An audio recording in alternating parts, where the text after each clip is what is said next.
à tous, comment allez-vous? J'espère que tout le monde va bien. Je reviens sur une nouvelle vidéo, comme je vous ai dit, et je vous avais promis que j'allais revenir sur des vidéos, quelque chose qui me correspond, qui me parle actuellement.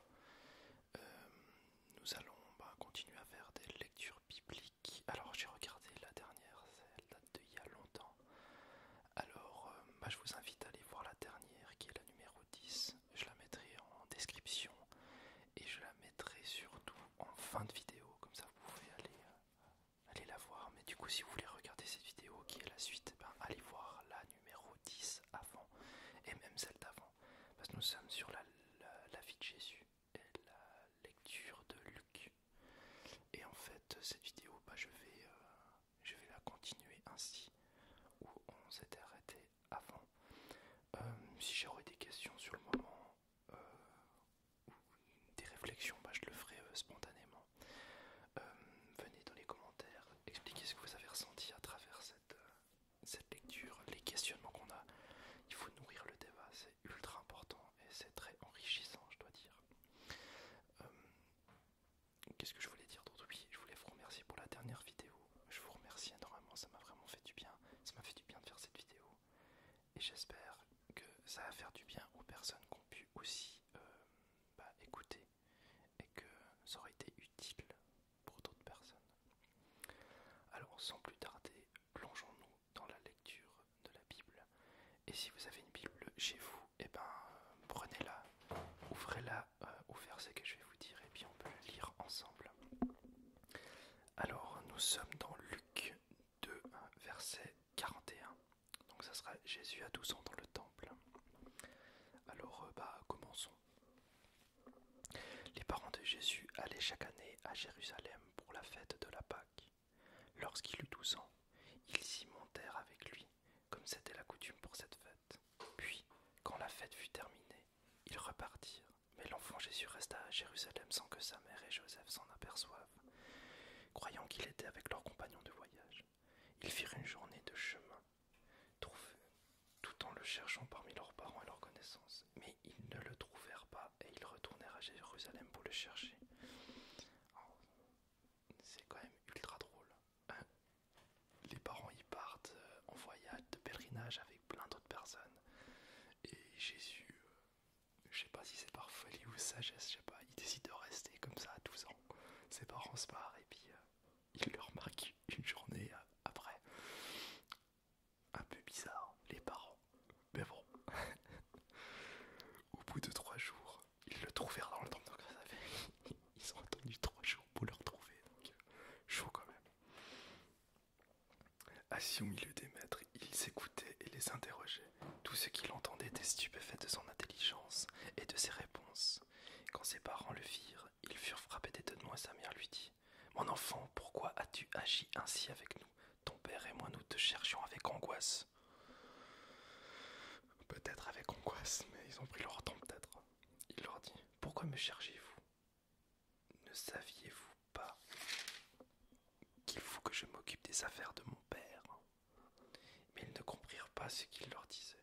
Puis il descendit avec eux pour aller à Nazareth, et il leur était soumis. Sa mère gardait précieusement toutes ces choses dans son cœur. Jésus grandissait en sagesse, en taille et en grâce devant Dieu et devant les hommes.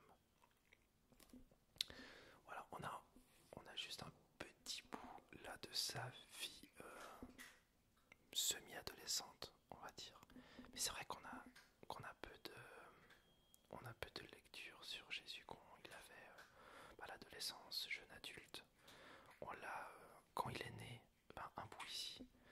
Et ces derniers, c'est sa mission d'évangélisation, si j'ose dire, enfin sa mission pendant plus de 3 ans avec ses apôtres. Mais c'est vrai qu'entre temps on n'a rien. C'est intéressant de savoir en fait que je pense qu'il a vécu comme nous en fait. Il a travaillé, il a souffert, je pense. Il a été trahi, enfin bref, il a vécu tout ce que l'humain vit tous les jours en soi. Et ouais, voilà, juste un petit aparté que je trouvais un peu étrange qu'on n'ait pas plus de matière de sa jeunesse. Continuons. Donc, chapitre 3. Jean-Baptiste prépare la voie à Jésus. La 15e année du règne de l'empereur Tibère, Ponce Pilate était gouverneur de la Judée. Hérode, tétrarque de la Galilée, son frère Philippe, tétrarque du territoire de l'Ithurée et de Draconite. Lysanias, tétrarque de l'Abilène. Oh, c'est que des noms, je suis désolé, ça va être un peu galère. Et Anne et Caïphe étaient grands prêtres. C'est alors que la parole de Dieu fut adressée à Jean, fils de Zacharie, dans le désert. Et Jean parcourut toute la région du Jourdain. Il prêchait le baptême de repentance pour le pardon des péchés, conformément à ce qui est écrit dans le livre des paroles du prophète Ésaïe. C'est la voix de celui qui crie dans le désert. Préparez le chemin du Seigneur, rendez ses sentiers droits. Toute vallée sera comblée, toute montagne et toute colline sera abaissée. Ce qui est tortueux sera redressé, et les chemins rocailleux sera aplani. Et tout homme verra le salut de Dieu. Il disait donc aux foules qui venaient se faire baptiser par lui: race de vipères qui vous a appris à fuir la colère à venir, produisez donc des fruits qui confirment votre changement d'attitude, et ne vous mettez pas à dire en vous-même: nous avons Abraham comme ancêtre. En effet, je vous déclare que ces pierres, Dieu peut faire naître des descendants d'Abraham. Déjà la hache est mise à la racine des arbres. Tout arbre qui ne produit pas de bons fruits sera coupé et jeté au feu.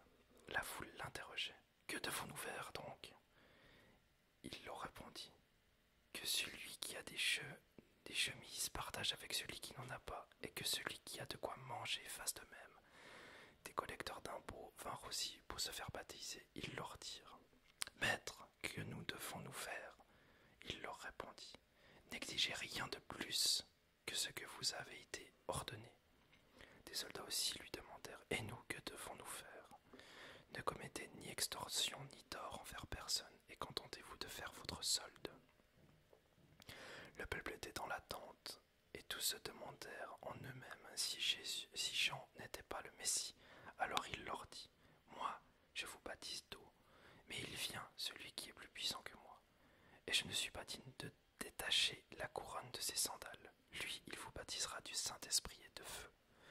Il a sa pelle à la main, il nettoiera son aire de battage, et il amassera le blé dans son grenier. Puis, il brûlera la paille dans un feu qui ne s'éteint pas. Donc il parle bien sûr de la venue de Jésus, bien évidemment. Donc là, il y a un truc que je comprends pas en fait. Jésus nous baptise. Il nous baptise. Qu'est-ce que vous entendez par baptiser, vous? Un commentaire, hein. Vous dites ce que vous en pensez en rapport avec le baptême. Moi, ce que je comprends du baptême, c'est le moment où on change de vie, qu'on accepte de vivre avec Dieu, ou d'avoir foi en lui. Et le Saint-Esprit nous arrive dessus. D'où le fait qu'ils disent que le Saint-Esprit arrive avec une flamme de feu, etc., qui nous arrive dessus. C'est un peu l'image que j'ai en soi du baptême. Et lui, il faisait le baptême de l'eau, mais je sais pas concrètement ce que ça voulait dire. De Jean-Baptiste. Triste fin, Jean-Baptiste. Je vais pas spoiler, mais triste fin quand même. Continuons. Hérode jette Jean-Baptiste en prison. C'est ainsi, avec beaucoup d'autres encouragements, que Jean annonçait la bonne nouvelle au peuple. Cependant, Hérode le tétrarque, à qui Jean faisait des reproches aussi, c'était Hérodiade, la femme de son frère Philippe, et toutes les mauvaises actions qu'il avait commises, ajouta encore à toutes les autres celle d'enfermer Jean en prison. Comme tout le peuple était baptisé, Jésus ainsi fut baptisé. Pendant qu'il priait, le ciel s'ouvrit et le Saint-Esprit descendit sur lui, sous une forme corporelle comme une colombe. Et une voix fit entendre du ciel ces paroles: Tu es mon fils bien-aimé, tu as toute mon approbation. Donc on est toujours à Luc, chapitre 3, verset 23, si jamais. Jésus avait environ 30 ans lorsqu'il commença son ministère. Il était, comme on le croyait, fils de Joseph, fils d'Élé, fils de Mattha. Oh voilà. Je vais arrêter tous les fils parce que là il n'y a que des fils. Ok. Et je termine par le dernier, le plus important, fils de Dieu. Voilà. Donc du coup, on va tout de suite passer au chapitre 4, parce que là c'était que l'arbre généalogique de Jésus, et je dois dire c'est pas très très intéressant, et c'est des noms que j'arriverai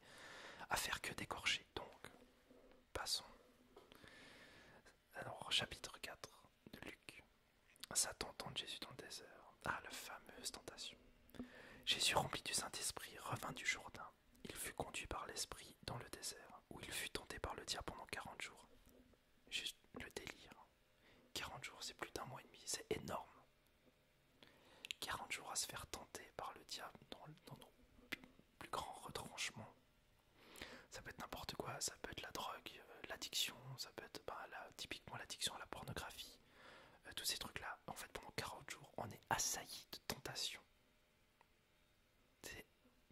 C'est insane.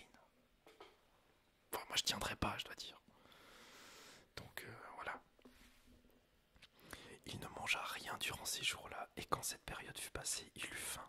Ouais, tu m'étonnes. Le diable lui dit, si tu es le Fils de Dieu, ordonne à cette pierre de devenir du pain.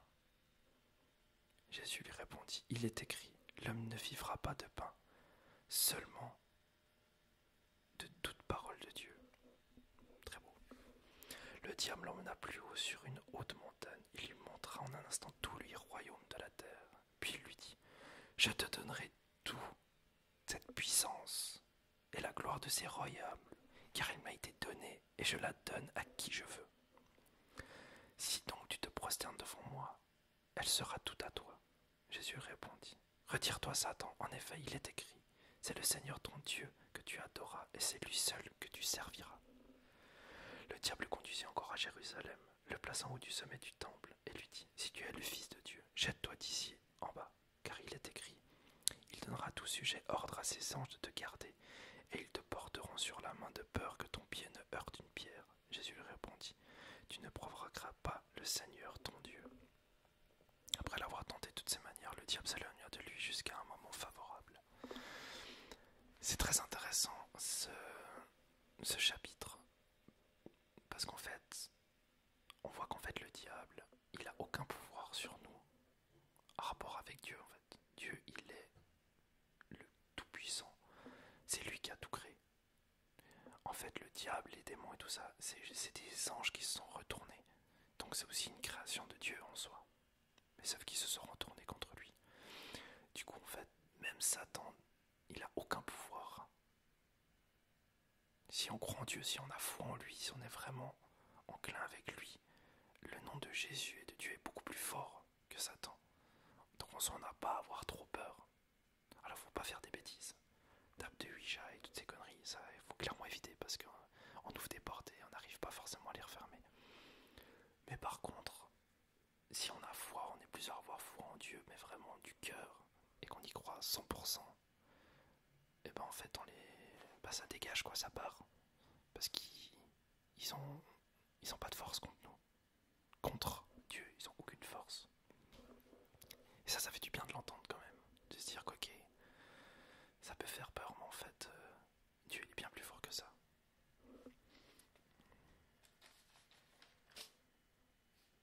Continuons, je sais pas depuis combien de temps on est en train de parler. 13 minutes. Ok, on a encore du temps. Donc nous sommes dans toujours chapitre 4, verset 14. Jésus prêche en Galilée. Jésus, revêtu de la puissance du Saint-Esprit, retourna en Galilée et sa réputation gagna toute la région. Il enseignait dans toutes les synagogues et tous lui rendaient gloire. Jésus est rejeté à Nazareth. Ça c'est intéressant parce que c'est son lieu de naissance, enfin Bethléem, c'est son lieu de son canton, si on veut dire. Jésus se rendit à Nazareth où il avait été élevé et conformément à son habitude, il entra dans la synagogue le jour du sabbat. Il se leva pour faire la lecture et on lui remit le livre du prophète Ésaïe. Il le déroula et trouva l'endroit où il y était écrit « L'Esprit du Seigneur est sur moi parce qu'il m'a consacré par onction pour annoncer la bonne nouvelle aux pauvres. Il m'a envoyé pour guérir ceux qui ont le cœur brisé, pour proclamer aux prisonniers la délivrance et aux aveugles le recouvrement de la vue, pour renvoyer libres les opprimés, pour proclamer une année de grâce au Seigneur. » Eh ben dis donc, il y a beaucoup de choses. Ensuite, il roula le livre, le remit au serviteur et s'assit. Tous ceux qui se trouvaient dans la synagogue avaient le regard fixé sur lui. Alors il commença à leur dire « Aujourd'hui, cette parole de l'Écriture que vous venez d'entendre est accomplie. » Tous lui rendaient témoignage. Il était étonné des paroles de grâce qui sortaient de sa bouche, et il disait « N'est-ce pas le fils de Joseph ? Vous allez sans doute me citer ce proverbe « Médecin, guéris-toi de toi-même » ou vous me diriez « Fais ici, dans ta patrie, tout ce que nous avons appris, tu as fait à Capernaum. » Il leur dit encore « Je vous le dis en vérité, aucun prophète n'est bien accueilli dans sa patrie. Je sais pas trop quoi en penser de ça, mais continuons, c'est pas fini. Je vous le déclare en toute vérité, il y avait de nombreuses veuves en Israël à l'époque d'Élie, lorsque le ciel a été fermé 3 ans et 6 mois, et qu'il y eut une grande famine dans tout le pays. Cependant, Élie n'a été envoyé vers aucune d'elles, mais seulement vers une veuve de Sarepta, dans le pays de Sidon. Il y avait aussi de nombreux lépreux en Israël à l'époque du prophète Élisée, et cependant aucun d'eux n'a été purifié, mais seulement Naaman le Syrien. Ils furent tous remplis de colère dans la synagogue lorsqu'ils entendirent ces paroles. Ils se levèrent, le chassèrent de la ville et le menèrent jusqu'à un escarpement de la montagne sur laquelle leur ville était construite, afin de le précipiter dans le vide. Mais Jésus passa au milieu d'eux et s'en alla. J'ai pas trop compris ce bout-là, je dois dire. Je vais aller voir les marques d'écriture qui parlent en bas. Donc on était au verset 25. Jésus n'est pas reconnu comme prophète, mais dans sa propre ville. Même dans sa propre ville, cela n'a pas beaucoup changé. On considère généralement comme plus capable celui qui vient de loin. Ne serions pas surpris si les membres de notre entourage ne comprennent ni notre manière de vivre en chrétien, ni notre foi, du fait qu'ils connaissent bien notre arrière-plan, nos échecs et nos faiblesses. Il peut être difficile pour eux de voir derrière cela la nouvelle personne. Demandons-leur de nous aider à être de bons témoins pour lui et montrons-nous patients. Ah ok, ouais, c'est dans ce sens-là. Oui, effectivement, c'est vrai.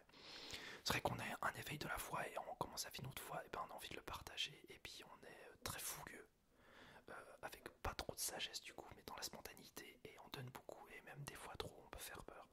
Et effectivement, notre famille, nos amis, tout ça, ils peuvent tous dire wow, il est rentré dans une secte.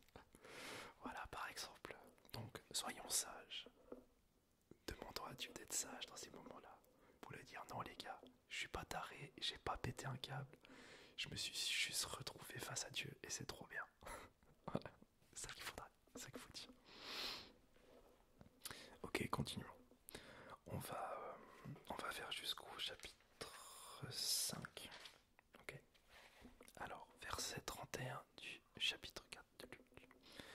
Il descendit à Capernaum, ville de la Galilée, et il lui enseignait le jour du sabbat. On était frappé par son enseignement car il parlait avec autorité. Dans la synagogue se trouvait un homme qui avait un esprit démoniaque, impur. Il s'écria d'une voix forte. « Ah, que nous veux-tu, Jésus de Nazareth? Es-tu venu pour nous perdre? Je sais que tu es le Saint de Dieu. » Jésus le menaça en disant « Tais-toi et sors de cet homme. » Le démon jeta l'homme au milieu de l'assemblée et sortit de lui sans lui faire aucun mal.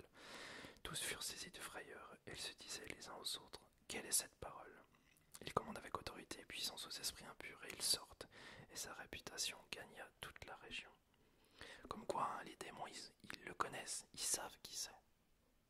Les humains, autour, ne savaient pas que c'était le Messie. Ils montraient des signes, ils ne savaient pas. Mais les démons, directs, ils ont su qui c'était. Et ils flippent, parce qu'ils se barrent. Ils savent très bien qu'il va les renvoyer en enfer. Donc ils ont les jetons, c'est pour ça qu'ils se cassent. Donc chapitre 4, verset 38. En sortant de la synagogue, il se rendit à la maison de Simon. La mère de Simon avait une forte fièvre et on lui demanda d'intervenir en sa faveur. Il se pencha sur elle, menaça la fièvre et la fièvre la quitta. Elle se leva immédiatement et se mit à les servir. Ouais, c'est un peu abusé ça. La mise est là à 2 doigts de claquer parce qu'elle a la fièvre à fond la caisse. Mais non, la plus rapide, hop, elle fait le ménage. Ah Jésus, mais je t'aime quand même. Au coucher du soleil, tous ceux qui avaient des malades atteints de diverses maladies les lui amenèrent. Il guérit chacun d'eux en posant les mains sur lui. Des démons aussi sortirent de beaucoup de personnes en criant en disant « Tu es le Messie, le Fils de Dieu !» Mais il les reprenait sévèrement et ne leur permettait pas de parler parce qu'il savait qu'il était le Messie. Ça c'est étrange. Jésus, au début de son ministère, il voulait pas que les gens sachent en fait que c'était le Messie. Ça a toujours été une question que je me suis posée. Donc volontiers en commentaire si vous arrivez à m'expliquer. Avec plaisir. Je veux dire, je me suis toujours posé cette question. Pour quelle raison il voulait pas que les gens le sachent? Donc chapitre 4, verset 42. Quand il fit jour, il sortit et se retira dans un endroit désert.